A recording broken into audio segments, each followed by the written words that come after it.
ہمارے معاشرے کے اندر خیانت پھیل گئی ہے اور نہ امین رہے ہیں کہ ان کے پاس اپنی امانتیں رکھوائی جائے۔ پیغمبر کریم صلی اللہ علیہ وسلم کا ارشاد ہے کہ ایک ایسا وقت بھی آئے گا کہ لوگوں کے پاس کوئی امین نہیں رہے گا، کہ جن کے پاس وہ اپنی امانتیں رکھوائیں اور لوگ مثالیں دیں گے، فلاں شہر کے اندر فلاں گاؤں کے اندر ایک امین رہتا ہے۔ اس قدر جو ہے لوگ خائن بن جائیں گے اور امانتوں کے اندر خیانت کریں گے۔ اور پیغمبر کریم صلی اللہ علیہ وسلم نے یہ بھی فرمایا کہ منافق کی تین نشانیاں ہیں، ان میں سے ایک نشانی یہ بھی ہے کہ وہ خائن ہوگا، امانتوں کے اندر خیانت کرے گا۔ اور پیغمبر کریم صلی اللہ علیہ وسلم کو نبوت سے پہلے بھی کافر، منافق، مخالف لوگ بھی صادق اور امین کہتے تھے، اس وجہ سے کہ حضور صلی اللہ علیہ وسلم نے کبھی اپنی زبان پر جھوٹ نہیں بولا اور سچے تھے۔ اور مخالف لوگ بھی اپنی امانتیں پیغمبر کریم صلی اللہ علیہ وسلم کے پاس رکھوایا کرتے تھے۔ اور یہ بہت بڑی بات ہے کہ عادات کی وجہ سے، اخلاق کی وجہ سے مخالف لوگ بھی جو ہے وہ تعریفیں کریں۔ پیغمبر کریم صلی اللہ علیہ وسلم جب ہجرت کر رہے تھے تو ہجرت کے دوران اسی رات حضرت علی کرم اللہ وجہہ کو لوگوں کی امانتیں سپرد کی اور اپنا بستر ان کے حوالے کیا۔ فرمایا صبح ہوتے ہی یہ امانتیں لوگوں کے حوالے کر دو۔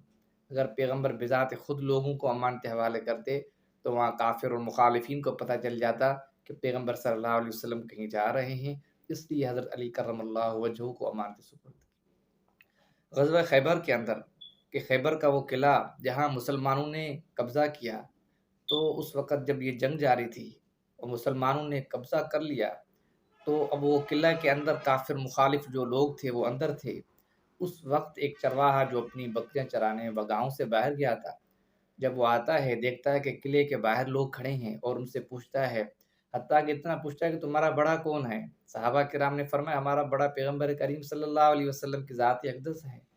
اور وہ پیغمبر صلی اللہ علیہ وسلم کے پاس جاتے ہیں اور خیمے میں حضور صلی اللہ علیہ وسلم سے ملتے ہیں، غرض پوچھتے ہیں، حضور کریم ان کو دعوت دیتے ہیں دین کی، اور وہ دین کو قبول کرتا ہے۔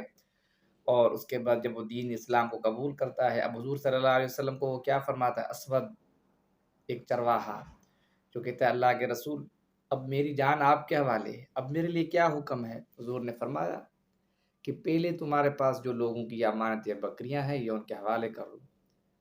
دیکھیں جنگ کی حالت کے اندر کافروں کا مال ہے، مسلمانوں کو ضرورت بھی تھی، پیغمبر صلی اللہ علیہ وسلم نے فرمایا پہلے ہی تمہارے پاس جو بکریاں امانت ہیں ان کے حوالے کرو۔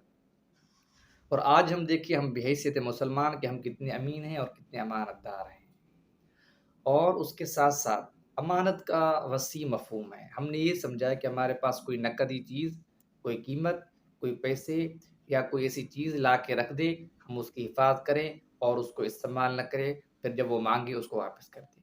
اس کے ساتھ ساتھ ہمارا جسم اور ہمارے اعضاء، ہمارا یہ پورا جو ہے یہ بھی امانت ہے۔ ہماری آنکھ، ہماری زبان، ہمارے کان، یہ اللہ تعالیٰ کی طرف سے امانت دی گئی ہے۔